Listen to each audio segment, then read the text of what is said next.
Look at this glass snake. It looks like an eel. I walked right up on the little guy and just couldn't get my phone out fast enough. I think his tail had been bitten off. It was regrowing. That was the funniest looking thing.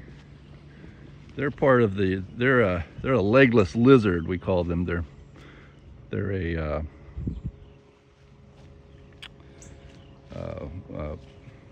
it's like a skink, but they don't have any legs. So we call them glass snakes. We used to see them a lot, but that was the biggest one I've ever seen as far as the thickness of it.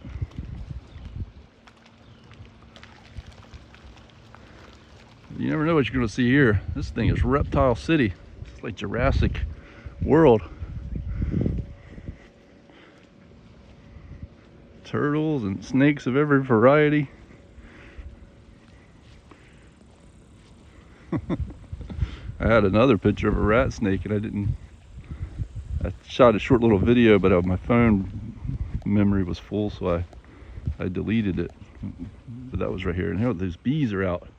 Now these bees, there's some dragonflies, but there's some bees in here too. These bees aren't much of a problem until you step close to their nest. They live in the ground, and then they'll swarm right up on you. So I'm gonna try to avoid finding out wherever their nest is. It must be over there. There was a nest in front of that grave marker over here. I think it was last year. And I was standing there reading the marker, and man, I just started getting stung. Oh, there's dragonflies. And I came back a little later, and obviously the other people had discovered them too, and the Park Service had, I think, dug up probably when they were mowing, they probably dug up the nest that was right here. And so,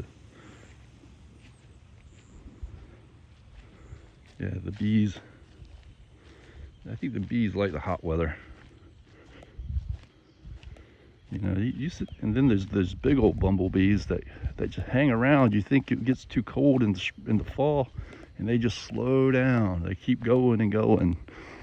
You know, they can't withstand freezing, but it'll be late in the fall, and I bet that might have been I don't know what's living in there. Something's living in there, or that could have been a bee nest too. But yeah, nature. Just getting a nice walk in this morning, and saw a little glass snake. You know, and just remember that every day when you get up, you practice.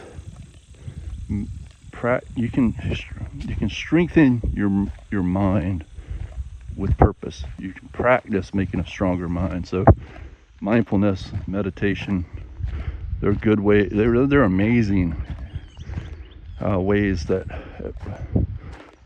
actually, like exercising your brain. It's an exercise of the brain, of the mind and the brain and the body.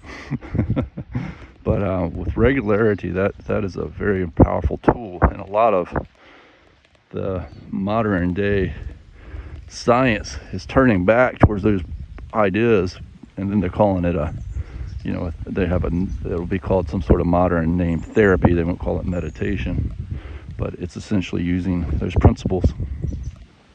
Some very effective therapies use the principles of mindfulness meditation that the monks and folks have been doing for thousands of years.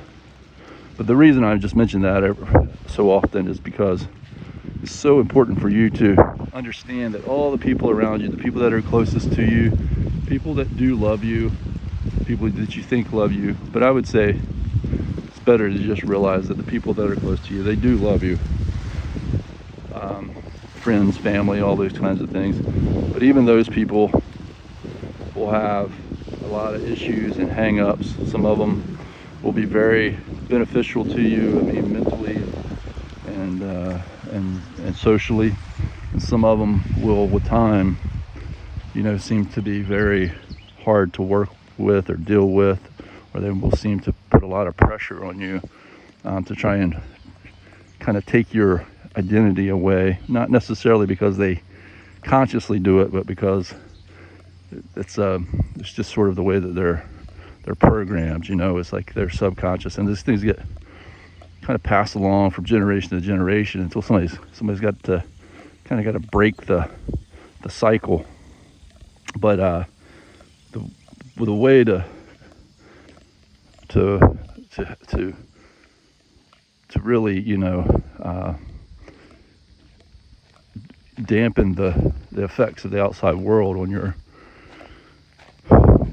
identity is to strengthen your mind and to become understanding of the world, and to establish your own inner compass, and then to just plow through things when there's adversity or when there's negativity. If you know something's important to do, or you feel it in your heart, just don't rely on either people's negativity or their positivity to be your motivating factors. Sometimes we were looking for somebody to give us, especially somebody that might be important to us, to give us adulation, meaning praise or confirmation that what we're doing is good, and you'll know in your heart, and so it's fine to get those things and to have good manners and to say thank you for those types of things, but ultimately you've got it within you to set your direction. I love you.